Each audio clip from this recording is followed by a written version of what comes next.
কাশ্মীর হামলার প্রতিশোধ নিতে আগামী ২৪ থেকে ৩৬ ঘণ্টার মধ্যে পাকিস্তানে সামরিক হামলা করতে পারে ভারত।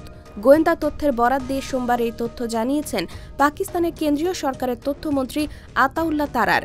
মঙ্গলবার ভারতের প্রতিরক্ষা ও নিরাপত্তা বাহিনীর শীর্ষ কর্মকর্তাদের সঙ্গে বৈঠক করেছেন দেশটির প্রধানমন্ত্রী নরেন্দ্র মোদী। সেই বৈঠকের কিছুক্ষণ পরেই এই সংবাদ সম্মেলন করে তারার।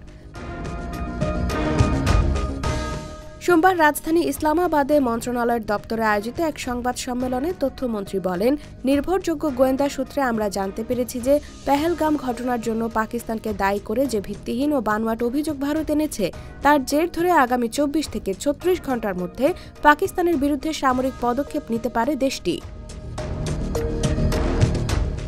এদিকে ভারত যদি সামরিক পদক্ষেপ গ্রহণ করে সেক্ষেত্রে পাকিস্তান তার সমুচিত জবাব দেবে বলে হুঁশিয়ারি দিয়েছেন আতাউল্লাহ।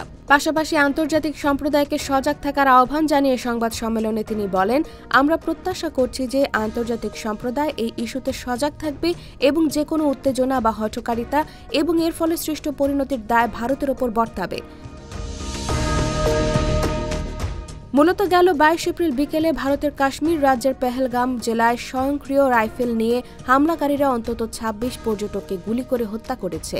তাদের গুলিতে আরও বেশ কয়েকজন আহত হন। ২০১৯ সালের পুলওয়ামা হামলার পর ২২ এপ্রিলের হামলা ছিল জম্মু ও কাশ্মীরের সবচেয়ে বড় প্রাণঘাতী হামলা। এরপর থেকে ভারত ও পাকিস্তানের মধ্যে উত্তেজনা চরমে।